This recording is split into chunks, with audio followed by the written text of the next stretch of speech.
अब इसको देखता हूँ करके।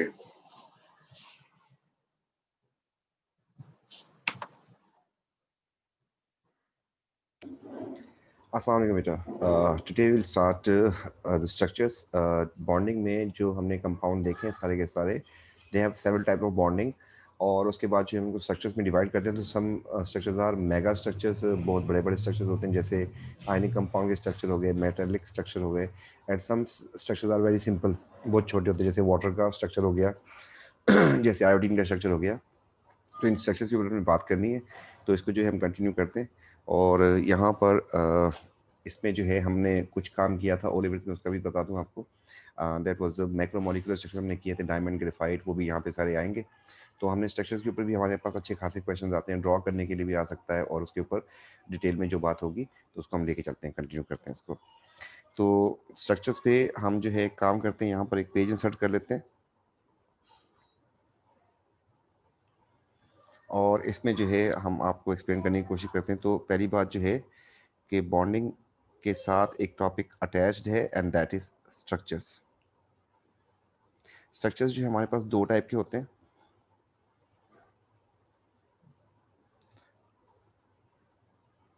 नंबर वन जो है हमारे पास, उसे हम कहते हैं joint structure.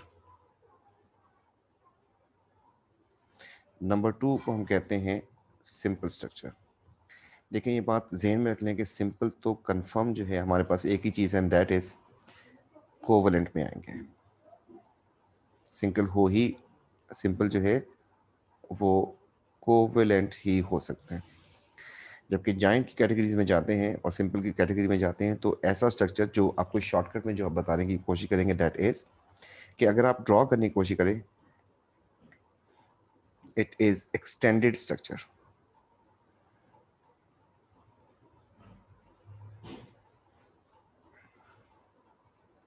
When we try to draw, तो अगर ऐसा करते हैं तो हम, हमारे पास जो है, अगर आप सोचें तो हम आईने का जब स्ट्रक्चर बनाते हैं तो बनते ही जाता है, बनते ही जाता है, खत्म ही नहीं हो रहा होता।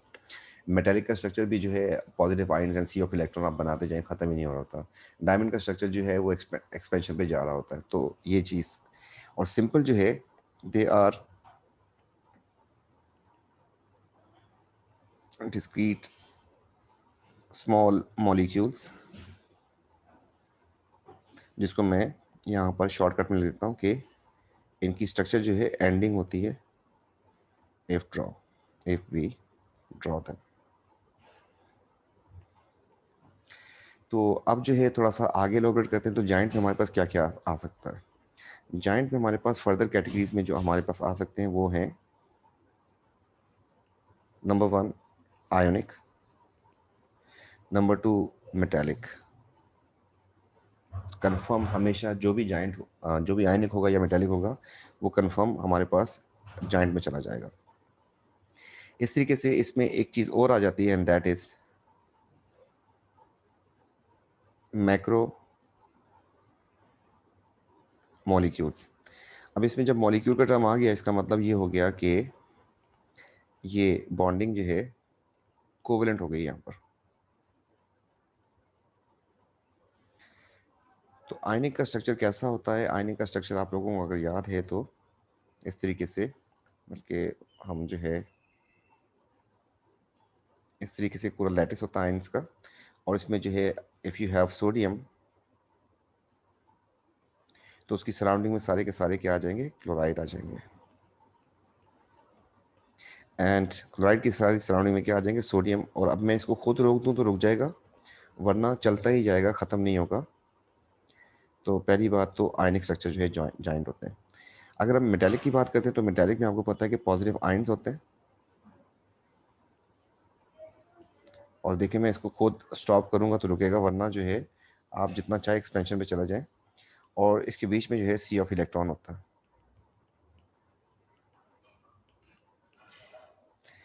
मैक्रो मॉलिक्यूल जैसे डायमंड, ग्रेफाइट वगैरह थे, उसको हम डिटेल में देखेंगे, तो वो भी स्ट्रक्चर खत्म नहीं होते। तो ये जॉइंट स्ट्रक्चर हो गए, और सिंपल में हमारे पास बाकी सारे कोवलेंट सिंपल में आ जाते हैं। तो कोवलेंट की अगर हम बात करते हैं, तो यहाँ पर ये बात करके निकलते हैं कि कोवलेंट में हमारे पास जो है दो स्ट्रक्चर्स बनती हैं कोवलेंट। तो कोवलेंट में हमारे पास जो है एक हमारे पास आ जाएंगे सारे के सारे नॉर्मल कोवलेंट, जिसमें हमारे पास H2O है, आयोडीन है, CH4 है, या C10H22 है। If we try to draw all the structures are simple, ये खत्म हो जाएंगे। और जाइंट में हमारे पास जो है दूसरे जो है हमारे पास नॉर्मल कोवलेंट हो गए हमारे पास, और दूसरे हमारे पास है जाइंट कोवलेंट। जाइंट कोवलेंट वही है जो आप लोगों ने पढ़े थे, थोड़ा सा एक्सटेंशन में बता देते हैं आपके पास। नंबर 1 आपके पास ग्रेफाइट है इसमें,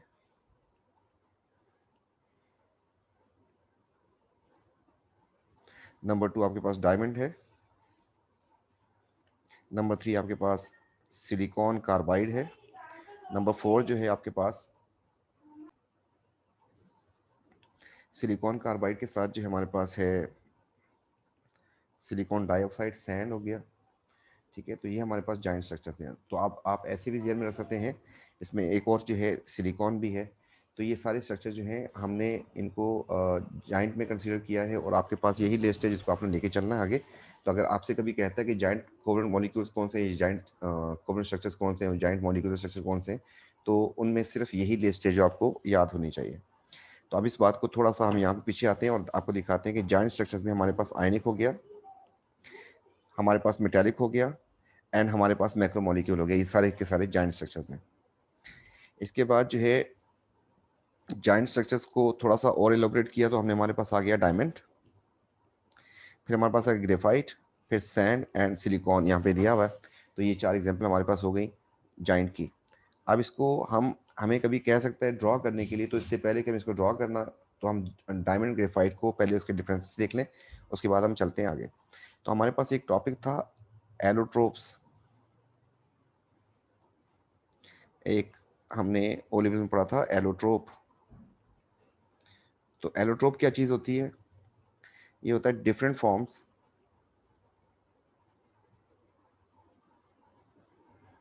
ऑफ सेम एलिमेंट, एक ही एलिमेंट की एक से ज़्यादा फॉर्म। इसकी एग्जांपल जो थी वो थी हमारे पास डायमंड एंड ग्रेफाइट। तो इसमें पता कैसे चला था कि ये दोनों एक ही तरह के हैं, हालांकि इनमें ज़मीन आसमान का फ़र्क है, बहुत ज़्यादा इनकी physical properties are entirely different. तो कैसे जाके पता चला था? एक क्वेश्चन आया करता था ओ लेवल्स में हमारे पास, describe a chemical test showing diamond and graphite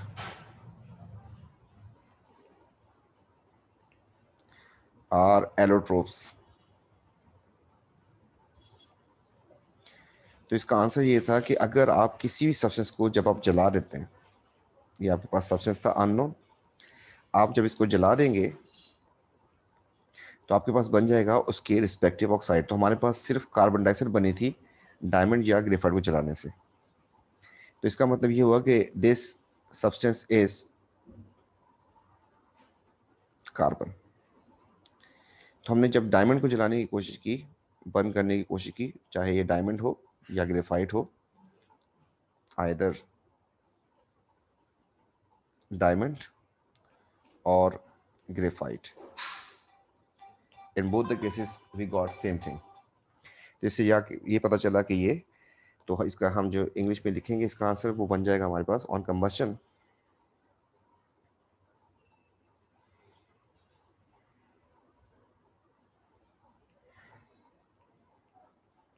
both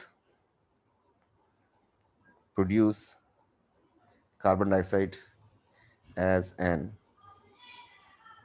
only product। तो इससे जाके पता चला था हमें कि ये। अब आते हैं कि कुछ प्रॉपर्टीज़ के ऊपर बात कर रहे हैं, फिर उसके बाद हम वापस आते हैं। तो डायमंड ग्रेफाइट की जो प्रॉपर्टीज़ हैं उनमें नंबर 1 कि डायमंड में आपको पता है कि हर कार्बन जो है वो 4 कार्बन से अटैच होता है। तो यहाँ पे मैं इसको मार्क कर दिखा दूँ, हर कार्बन जो है 4 से अटैच होगा। किसी भी कार्बन फोकस कर दें, टू कीप डायग्राम सिंपल जो है इसका जो है कहीं पे इन्होंने जो है उसको साइड पे कर दिया होगा। तो किसी जगह पे जाके इन्होंने जैसे आपको यहाँ पर जो है नज़र आ रहे हैं कि दो हैं इसके साथ लगे हुए कार्बन, ठीक है। इस तरीके से यहाँ पर किसी जगह देखेंगे तीन लगे हुए नजर आएंगे आपको।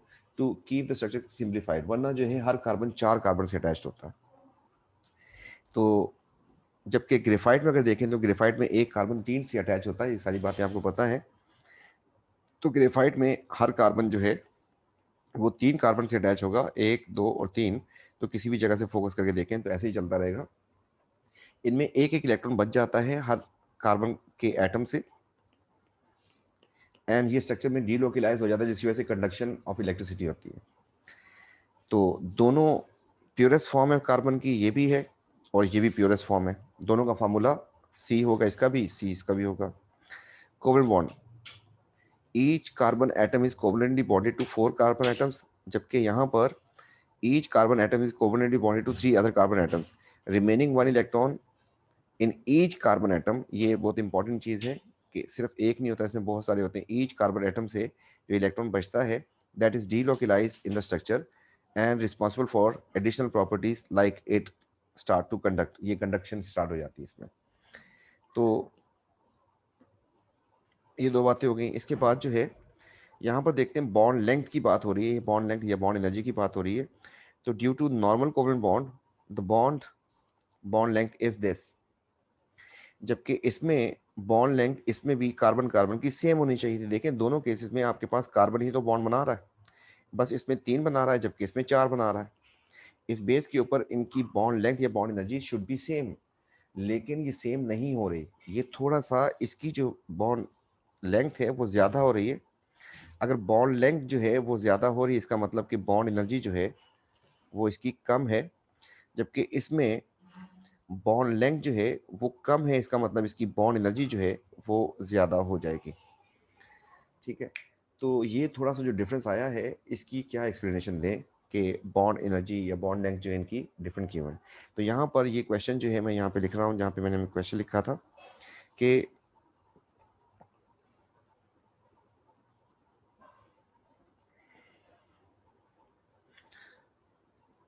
ऑल्दो हटा देते हैं सीधा सीधा, why C C bond in graphite is stronger than diamond। हालांकि दोनों में कार्बन कार्बन का बॉन्ड है, दोनों में उनकी स्ट्रेंथ जो है वो सेम होनी चाहिए थी, लेकिन ये ज़्यादा स्ट्रांग क्यों है, इसका आंसर क्या हो सकता है। इसका आंसर जो है दैट इज सिंपल कि in diamond and in graphite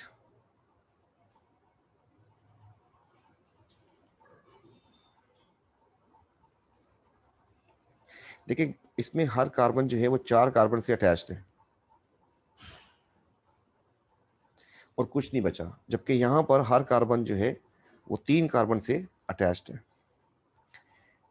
तो यहाँ पर असल में वो जो एक एक इलेक्ट्रॉन बच जाता है वो डीलोकलाइज हो जाता है स्ट्रक्चर में, ठीक है। तो अब वो डीलोकलाइजेशन का कॉन्सेप्ट जो है आपके पास A2 में आएगा। यहाँ पर आपको हल्का सा समझाने के लिए वो ये कह सकते हैं कि ये जो इनका एक एक इलेक्ट्रॉन था जो बच गया था, ये यहाँ से रिलीज हो जाएगा। रिलीज हो जाएगा तो जैसे ही इसमें से इलेक्ट्रॉन निकलेगा तो आप ये समझ लें कि इसके ऊपर slightly positive charge and positive charge आ जाएगा हर कार्बन एटम के ऊपर, और वो इलेक्ट्रॉन जो था वो इसमें रैंडमली मूव कर रहा है।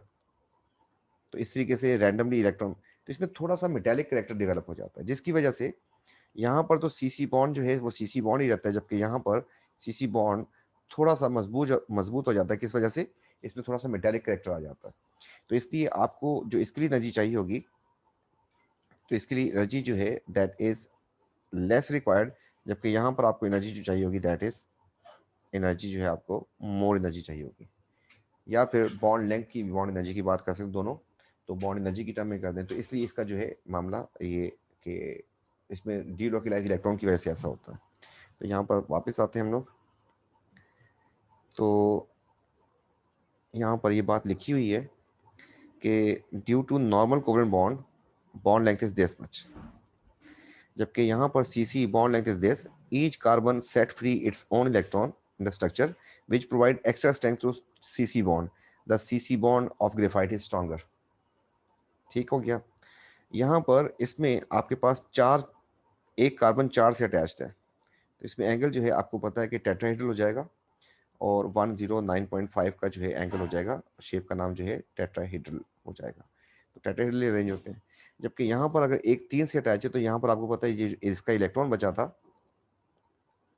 तो ये इलेक्ट्रॉन जो है जब इसमें से निकल जाएगा, और वैसे भी पेयर नहीं है, तो आपके पास एक कार्बन तीन से अटैच है, तो इसमें जो एंगल बनेगा दैट इज सिग्नल प्लेनर का, एंड 120 का एंगल हो जाएगा इसमें। और इसमें हमने ये लिखा हुआ है कि हेक्सागोनल रिंग्स की फॉर्म में एग्जिस्ट करते हैं। मतलब आपके पास ये कुछ इस तरीके से होता है कि 6, ये हर एज जो है एक कार्बन को रिप्रेजेंट कर रहा है, तो 1 2 3 4 5 और 6, तो हेक्सागोनल रिंग्स में ही रहते हैं। इस तरीके से अगर और इसको एक्सटेंड करें तो हमारे पास कुछ इस तरीके से ये 6 कार्बन की रिंग्स बने होते हैं, एक की एक पूरी लेयर बन जाएगी। एंड सिमिलरली आगे बढ़ते हैं तो हमारे पास ऐसी बहुत सारी लेयर्स होंगी, और इन लेयर्स के दरमियान जो है वान डेर वाल फोर्स होती है। ये फोर्स जो है दैट इज वान डेर वाल फोर्स, क्योंकि दोनों नॉन पोलर लेयर्स हैं, तो इनके दरमियान जो है the weakest force will exist, and that is van der वाल। इसी की वजह से ये लेयर्स एक दूसरे के ऊपर स्लाइड कर सकती हैं, जिसकी वजह से ये एज ए लुब्रिकेंट यूज होता है। ये बहुत सॉफ्ट होता है graphite as compare to diamond के। जबकि डायमंड में ऐसी कोई लेयर नहीं, सारे के सारे स्ट्रॉन्ग कोवलेंट बॉन्ड है, इसको तोड़ने के लिए बहुत ज़्यादा एनर्जी चाहिए होती है। वापस आते हैं तो hardness, this is the hardest substance known, जबकि it's a soft and use as a dry lubricant. तो ये दोनों का डिफरेंस हो गया। ऐसा क्योंकि वीक वांडरबल फोर्सेस जो हैं बिटवीन लेयर्स, वो इनको स्लाइड करने देती हैं, जिसकी वजह से ये स्लाइडिंग इनकी स्टार्ट हो जाती है। अब इस बेस के ऊपर आगे देखते हैं कोई और property, and now the next property is conduction. It does not conduct क्योंकि फ्री इलेक्ट्रॉन्स नहीं होते। ये कंडक्ट करेगा क्योंकि इसमें फ्री इलेक्ट्रॉन्स होते हैं। ये ट्रांसपेरेंट होता है एंड शाइनी होता है, जबकि ये ओपेक होता है, इसका शेडो बनेगा, एंड ब्लैक होता है। और शाइननेस इसमें भी आती है क्योंकि फ्री इलेक्ट्रॉन्स हैं, जहाँ पे फ्री इलेक्ट्रॉन्स होते हैं उसमें जो है शाइननेस आ सकती है। इसको यूज करते हैं कटिंग टूल के तौर पे, एंड क्योंकि ये हार्डेस्ट सबसेंस है, तो आपके पास ग्लास की कटिंग के लिए या ड्रिल्स जो होती हैं, जिससे जो है पूरे पूरे पहाड़ जो है वो ड्रिल किए जाते हैं, तो अगर आयरन की मेटल लगाएंगे उसके ड्रिल होगी, तो आयरन जो है वो हीट अप होके टूट जाएगा। लेकिन ये जो है एक तो इंसुलेटर होता है, और दूसरा जो है काफ़ी हार्ड होता है, तो टूटने नहीं देता उसको। जो उसका ड्रिल का जो टिप होती है उसके ऊपर लगाते हैं इसको। इसको प्रीशियस स्टोन के तौर पे, मतलब इनर्ट है, कुछ होना नहीं है। अगर आज आपने इस पर इन्वेस्टमेंट कर दी तो ये आपके पास रहेगा, फिर इसको कभी भी ख़राब नहीं होगा। तो इस बेस के ऊपर तो इसको हम फिर इसके साथ जो है इसके यूजेस आ जाते हैं हमारे पास ग्रेफाइट के। तो ग्रेफाइट के यूजेस में नंबर 1 यूज है इसका, क्योंकि ये सॉफ्ट होता है, इसको ड्राई लुब्रिकेंट के तौर पे यूज करते हैं। इसको पेंसिल लेड में यूज करते हैं ब्लैक होने की वजह से। इसको इनर्ट इलेक्ट्रोड के तौर पे भी यूज करते थे, आप लोगों ने इलेक्ट्रोलिसिस में पढ़ा था। हाँ, मेल्टिंग पॉइंट की बात रहेगी तो इसका मेल्टिंग पॉइंट थोड़ा ज्यादा होता है, इसका मेल्टिंग पॉइंट कम होता है। अब यहाँ पे एक फिर कॉन्ट्रडिक्शन आ गया। पहले सीसी बॉन्ड दोनों में था, तो उनकी दोनों की स्ट्रेंथ बराबर होनी चाहिए थी, तो हमने देखा कि ग्रेफाइट में ज्यादा निकली, और उसकी वजह से डीलोकलाइज इलेक्ट्रॉन जो थे वो एक्स्ट्रा स्ट्रेंथ प्रोवाइड कर रहे थे। अब फिर ग्रेफाइट का मेल्टिंग पॉइंट ज्यादा होना चाहिए। तो ग्रेफाइट का मेल्टिंग पॉइंट ज्यादा क्यों नहीं हो रहा, उसकी वजह यह है कि अगर लेट से मैं इसको तोड़ने की कोशिश करता हूं, मैं यहाँ पे नेक्स्ट पेज पे दिखाता हूं आपको। डायमंड में आपके पास 4 बॉन्ड्स हैं, ठीक है जी, और ग्रेफाइट में आपके पास 3 बॉन्ड्स हैं। मतलब हर कार्बन के 3 बॉन्ड तोड़ने हैं यहाँ पर आपको, जबकि यहाँ पर आपको you need to break 4 bonds each carbon. मतलब जितना भी बहुत बड़ा नेटवर्क है उसमें ऐसा होगा। अगर फॉर एग्जांपल ये ग्रेफाइट था जबकि ये डायमंड था, इसमें सीसी की बॉन्ड की जो स्ट्रेंथ थी, सीसी बॉन्ड की जो स्ट्रेंथ थी दैट इज मोर। मतलब फॉर एग्जांपल इसको मैं लिख देता हूँ, ये 350 थी, जबकि इसमें सीसी बॉन्ड की जो स्ट्रेंथ थी दैट इज 300। तो मैं बॉन्ड एनर्जी कोड कर रहा हूँ। तो अब जो है यहाँ पर आप 3 तोड़ रहे हैं, 3 तोड़ने का मतलब ये हो गया कि the energy required to for this that is 1050। इतनी एनर्जी चाहिए आपको टोटल इसको तोड़ने के लिए।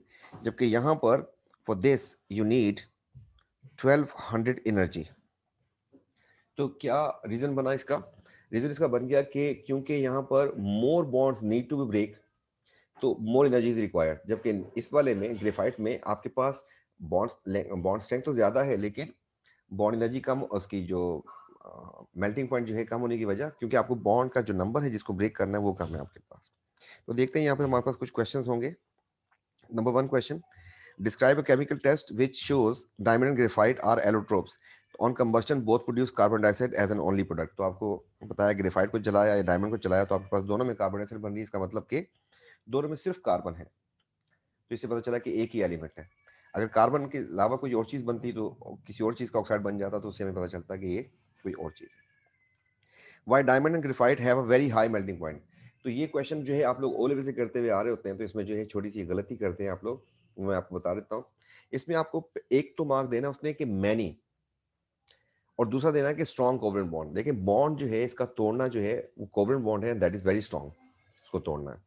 मुझे पता है कि आयनिक सबसे ज्यादा स्ट्रॉन्ग होता है, लेकिन कोवलेंट भी स्ट्रॉन्ग होते हैं, क्योंकि नॉर्मल जो मॉलिक्यूल्स होते हैं सिंपल, उसमें कोवलेंट बॉन्ड टूटता ही नहीं है, उसमें तो इंटरमॉलिक्यूलर फोर्सेस ओवरकम होती हैं। मैक्रो मॉलिक्यूल में सिर्फ कोवलेंट बॉन्ड ही होते हैं, ये पूरे का पूरा एक मॉलिक्यूल होता है, डायमंड का एक पूरा पीस जो है आपके पास एक मॉलिक्यूल है। तो अगर आप इसको मेल्ट करना चाहते हैं तो इसमें इंटरमॉलिक्यूलर फोर्सेस तो है ही नहीं, तो इसमें आपको कोवलेंट बॉन्ड तोड़ेंगे तभी जिसका स्ट्रक्चर जो है वो क्लैप्स करेगा और ये मेल्ट होगा। तो इसमें मैनी मतलब बहुत सारे कोवलेंट बॉन्ड होते हैं, करोड़ों अरबों वो तोड़ने हैं आपको, और ये बॉन्ड स्ट्रांग भी होते हैं इसलिए। तो यहाँ पर बच्चा जो है उसको ये मतलब जो है इस बात का ख्याल करना, या तो मैनी का वर्ड यूज करें या नेटवर्क लिखें, end of many strong covalent bond. Why CC bond of graphite is stronger than diamond? In addition to covalent bond, some metallic character is also developed, जिसकी वजह से ऐसा ये करेगा। इसके बाद सीसी बॉन्ड ग्रेफाइट का स्ट्रॉन्गर है, लेकिन मेल्टिंग पॉइंट ग्रेफाइट का अब भी कम है। उसकी वजह भी आपको बताई कि क्योंकि ग्रेफाइट में बॉन्ड तो स्ट्रॉन्ग है, लेकिन number of bond which you need to break they are less. तो each carbon atom has 4 covalent bond in diamond, so require more energy for breaking of strong. Compare करेंगे graphite से जिसमें एक carbon 3 से attach है, तो अभी आपको जो समझा के आए हम लोग यहाँ पे, तो इस बेस के ऊपर। नेक्स्ट क्वेश्चन जो है हमारे पास, which group of periodic table form macromolecule. तो ओनली ग्रुप 4 होता है, ये आपको बता देते हैं। इनके एलिमेंट्स और इनके कंपाउंड ही मैक्रोमोलिक्यूल बनाते हैं, और किसी में हिम्मत नहीं है पूरे पीरियोडिक टेबल में। ओनली ग्रुप 4 जो है that is involve in making macromolecules, not macro structures, giant structure, बल्कि मैक्रोमोलिक्यूल मतलब कोवेलेंट वाले। तो ये कुछ क्वेश्चन थे। अब जो है आपको बोलेगा अगर ड्रॉ करने के लिए कभी क्या रहता है, तो आपकी ड्राइंग जो है उसका थोड़ा सा ख्याल करना। उसके बाद जो है यहाँ पे हम अलग से ड्रॉ कर देते हैं आपको, और यहाँ पे एक पेज लगा देते हैं, आपके सामने ड्रॉ कर देते हैं ताकि आपको ये बात क्लियर हो जाए। तो अगर आपसे कहता है कि आप जो है देखें, बोला कि डायमंड को ड्रॉ कर दें, डायमंड से बहुत मिलती जुलती शक्ल है सिलिकॉन की, एंड उससे मिलती जुलती शक्ल है सिलिकॉन कार्बाइड की। देखें सिलिकॉन ग्रुप 4 का वैलेंसी 4, कार्बन ग्रुप 4 का वैलेंसी 4, तो इसका फार्मूला बन जाएगा SiC, कैंसिलेशन हो जाएगी वैलेंसीज की। तो डायमंड में डायमंड जो है कार्बन की फॉर्म है, तो इसका जो एटम का साइज जो पर्टिकुलर है वो आपने बना देना है। तो आपको बनाना टेट्राहेड्रल है। डायमंड में आपके पास सारे के सारे कार्बन के एटम लगे होंगे, वो जो हम बनाते हैं टेट्राहेड्रल, ठीक है। तो यहाँ पर भी आपके पास ऐसे ही, और ये हमने दिखा दिया यहाँ पर कि एक कार्बन जो है 4 से अटैच्ड है, और आप जो है इसमें एक और बना के दिखा दें, ऐसी ही 3 लाइनें खींच दें, या आपको डायग्राम ऐसे बना के देगा आपको, तो आपको पहचानना आना चाहिए। तो ये हमने बना के दिखा दिया आपको कि डायमंड, जबकि सिलिकॉन जो है, डायमंड में कार्बन होता है, कार्बन का साइज छोटा होता है, सिलिकॉन का साइज बड़ा होता है। बस यही चीज जो है, मैं आप देखें आपके सामने क्या करने जा रहा हूं, मैंने इसको कॉपी किया, यहाँ पे इसको पेस्ट किया, और पेस्ट करने के बाद इसका साइज बढ़ा दिया, बस यहाँ पे एटम्स का साइज जरा बड़ा हो जाएगा, और कुछ नहीं फर्क होता। डायमंड ग्रेफाइट का शक्ल जो है एग्जैक्टली तकरीबन एक जैसी होती है, और इसमें सिर्फ एटम्स के साइज का जो है वो फर्क होता है। अब इसके लिए इसके जो बॉन्ड लेंथ जो बढ़ गई, इसकी इसकी बॉन्ड लेंथ इंक्रीज कर गई, इसका मतलब बॉन्ड एनर्जी डिक्रीज कर गई, तो इसका मेल्टिंग पॉइंट जो है वो लो होगा, देन डायमंड। ठीक है, इसमें स्मॉल साइज की वजह से इसकी बॉन्ड लेंथ जो है वो स्मॉल है, तो बॉन्ड एनर्जी जो है वो ज्यादा हो जाएगी, तो इसका मेल्टिंग पॉइंट हाई होगा। अब आ जाते हैं तीसरी फॉर्म पे। तीसरी में दोनों चीजें हैं, इस बात का ख्याल कर लीजिएगा कि हर सिलिकॉन जो है, ये सिलिकॉन का एटम बनाया मैंने, हर सिलिकॉन 4 कार्बन से लगा होगा, अटैच्ड होगा। तो यहां पर हमने ये इसके साथ 4 कार्बन लगा दिए। कार्बन का साइज क्योंकि छोटा होता है, आपके सामने कुछ ऐसा आ जाएगा ये। और हर कार्बन जो है फिर आगे 4 सिलिकॉन से अटैच होगा।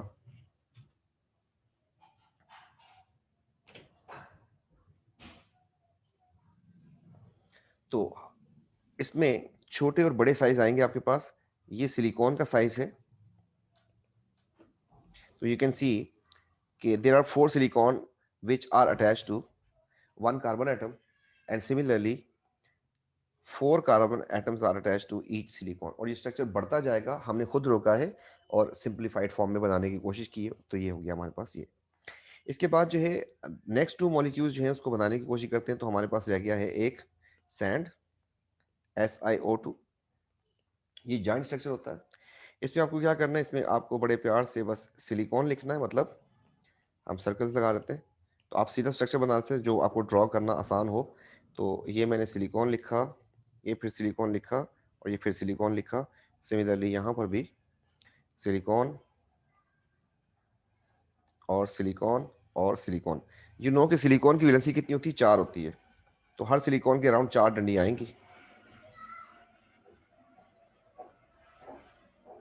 हर सिलिकॉन के अराउंड 4 डंडियां लगा दें आप लोग आराम से।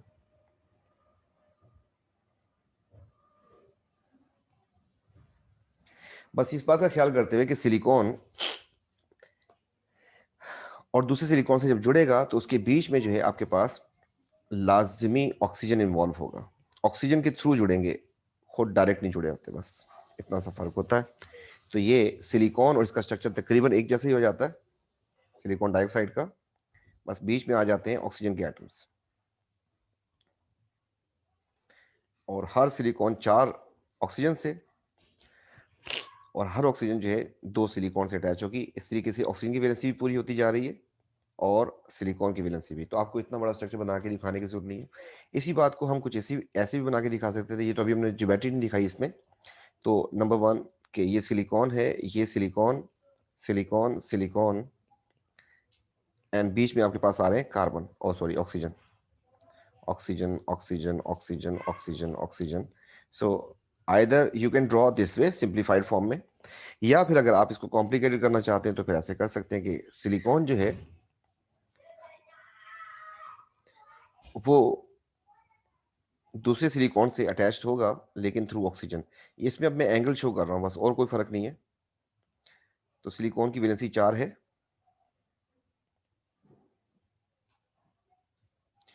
और दूसरे सिलिकॉन की वैलेंसी भी 4। बस हर सिलिकॉन दूसरे सिलिकॉन से अटैच्ड होगा लेकिन बीच में लाजमी ऑक्सीजन आएगी। तो oxygen, oxygen, oxygen, oxygen, both are same. जो भी ड्रॉ करना चाहें आप लोग ड्रॉ कर सकते हैं।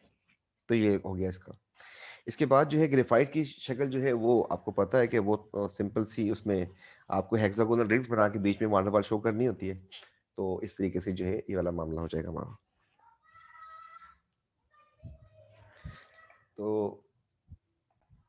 तो इफ ही सेज के draw the structure of graphite, तो ग्रेफाइट में आपको करना क्या है, आपको हेक्सागोनल रिंग्स बनाने, 6 कॉर्नर का रिंग, साथ जोड़ दें इनको, एक दो बना के दिखा दें। आप डायरेक्ट भी बना सकते हैं, आपको दिखाएंगे पास पेपर में किस तरीके से बना के दे रहा है। तो ये भी इस तरीके से, और बीच में आप जो है नीचे एक लेयर बना के दिखा दें हेक्सागोनल रिंग्स की, एंड दैट इज इनफ।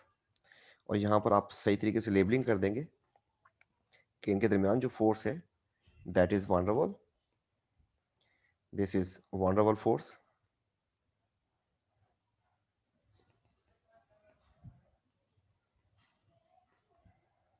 जबकि इनके दरमियान जो बॉन्ड है, ये वाले बॉन्ड जो है, ये कार्बन कार्बन का बॉन्ड है विच इज कोवेलेंट बॉन्ड।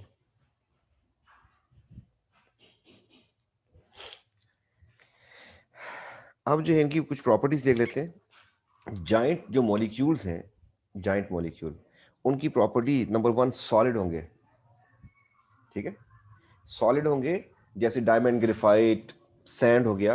और नंबर टू पानी में इनसॉल्युबल होंगे, पानी में डिजोल्व भी नहीं होंगे, ठीक है, कभी कंडक्ट नहीं करते सिवाय ग्रेफाइट के। और इनके मेल्टिंग एंड बॉइलिंग पॉइंट बहुत ज्यादा होते हैं, क्यों? इन दो वजहों से कि many and strong covalent bond आपको तोड़ने पड़ते हैं इसमें, इसलिए इनके मेल्टिंग एंड बॉइलिंग पॉइंट बहुत ज्यादा होते हैं।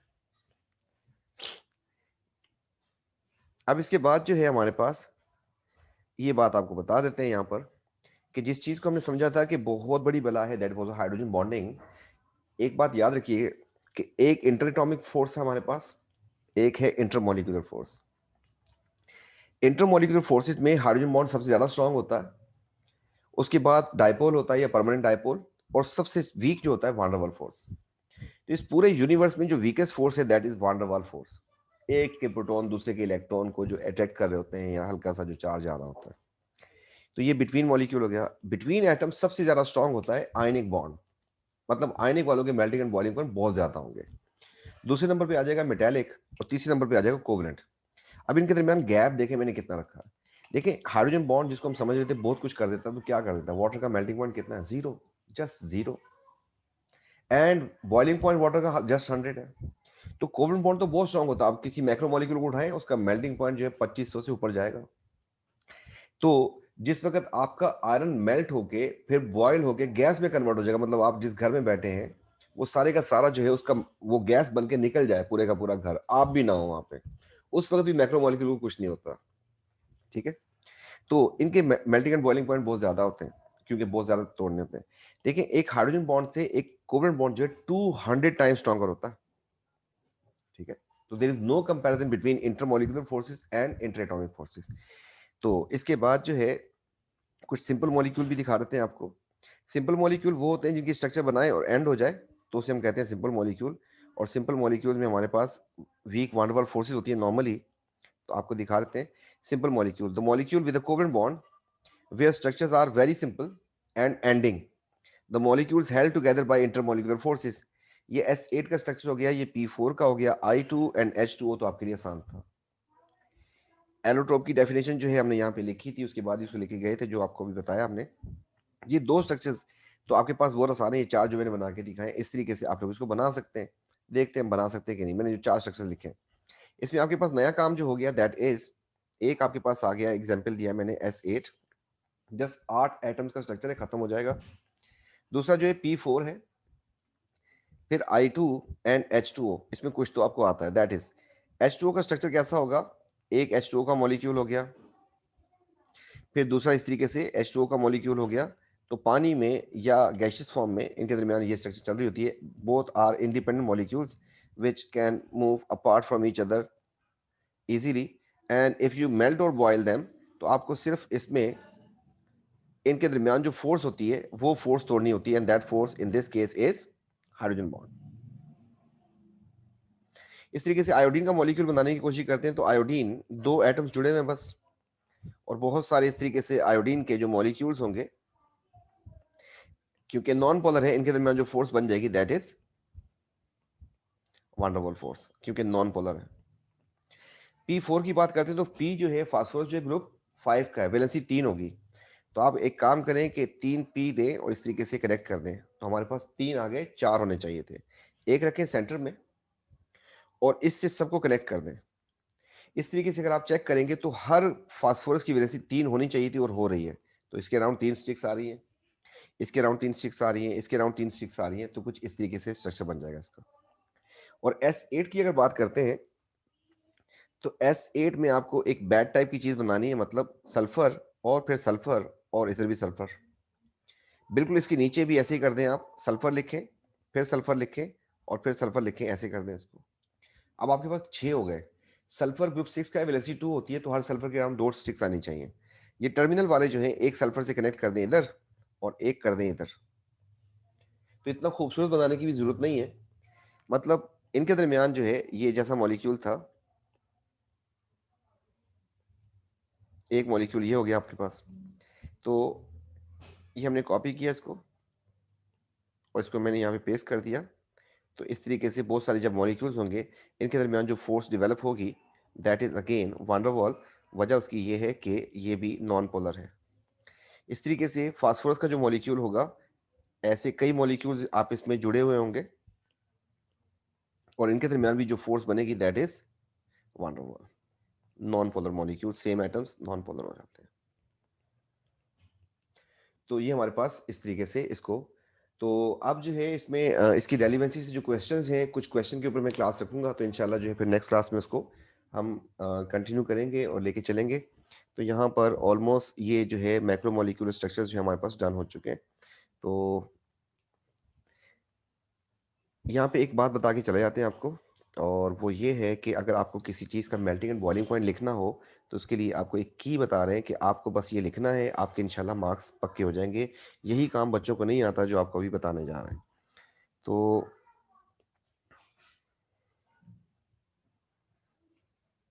नंबर वन थिंग, जब आपसे कहे कि डिस्क्राइब मेल्टिंग पॉइंट या फिर कहे आपसे बॉइलिंग पॉइंट, तो उसमें आपको क्या क्या लिखना है। उसमें आपको सबसे पहले बात स्टार्ट करनी है कि स्ट्रक्चर उसकी सिंपल है या जायंट है, ऐसे स्टार्ट करना है। स्ट्रक्चर के बाद जो नेक्स्ट पॉइंट आपने लिखना है वो लिखना है आपको कि उसमें बॉन्डिंग कौन सी है। फिर आपको ये बताना है कि वो बॉन्डिंग जो है डिपेंड किस चीज पे करती है। ये बॉन्डिंग किस चीज पे डिपेंड करती है। जैसे आयनिक में डिपेंड करती है चार्जेस ऑन आयंस, मेटेलिक में डिपेंड करती है नंबर ऑफ फ्री इलेक्ट्रॉन्स के ऊपर and size of ion, charge of ion. And इस तरीके से वान डेर वाल में डिपेंड करती है number of electron, surface area वगैरह। तो ये हो गया। इसके बाद हम करेंगे कंपैरिजन, जो कंपैरिजन दिया होगा उसने, और आखिर में हम लिख देंगे कि मोर एनर्जी रिक्वायर्ड या लेस एनर्जी रिक्वायर्ड। तो हमें इन पॉइंट्स को लेके चलना होता है। For example question number one, why CO2 is gas and SiO2 is solid। देखें, किसी चीज का सॉलिड, लिक्विड, गैस होना ये भी जो है बॉन्डिंग पे डिपेंड करता है। तो अब जो है हमें इन दोनों के बारे में बात करनी है। चलें जी, आप इसके बारे में क्या क्या जानते हैं वो बोलना शुरू कर दें, तो फिर देखते हैं। ये एक सिंपल मॉलिक्यूल है, सिंपल मॉलिक्यूल। इसमें कौन सी बॉन्डिंग हो जाएगी? इसमें कम से कम वान डेर वाल तो लाजमी होगी।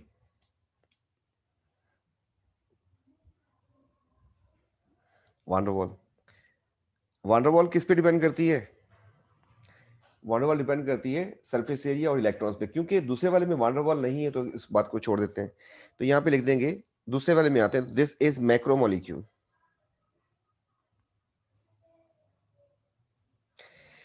इसमें कौन सी फोर्स होगी? इसमें होगा many strong covalent bonds.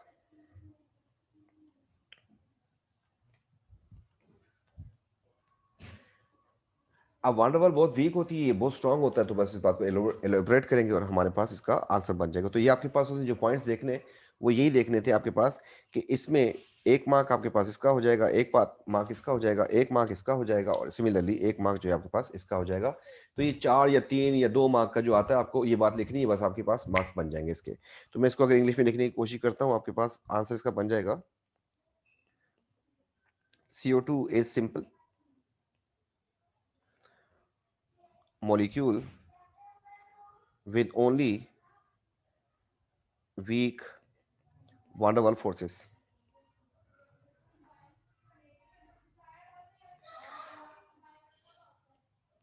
which are very weak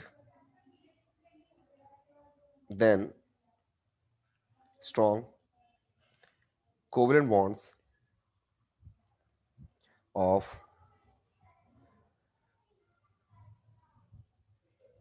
macromolecule SiO2। देखिए, कॉम्प्रिहेंशन है, आपको सिखाई होगी तो आप किसी भी टर्म में इसको कर दें। तो लास्ट पॉइंट हो जाएगा हमारे पास 10 SiO2 इज सॉलिड, या फिर लिख दें कि वो गैस है। इस तरीके से आपसे कहता है कि describe describe melting point of group 1 आप इनको डिस्क्राइब करें।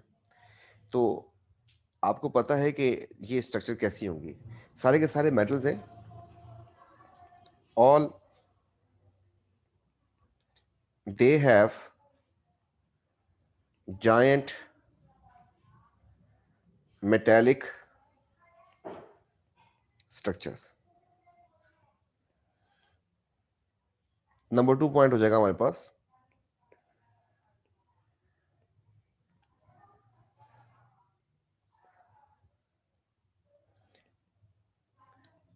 they have metallic bonding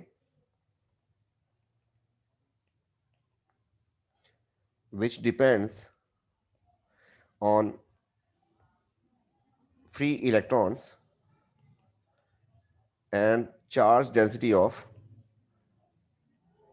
cations.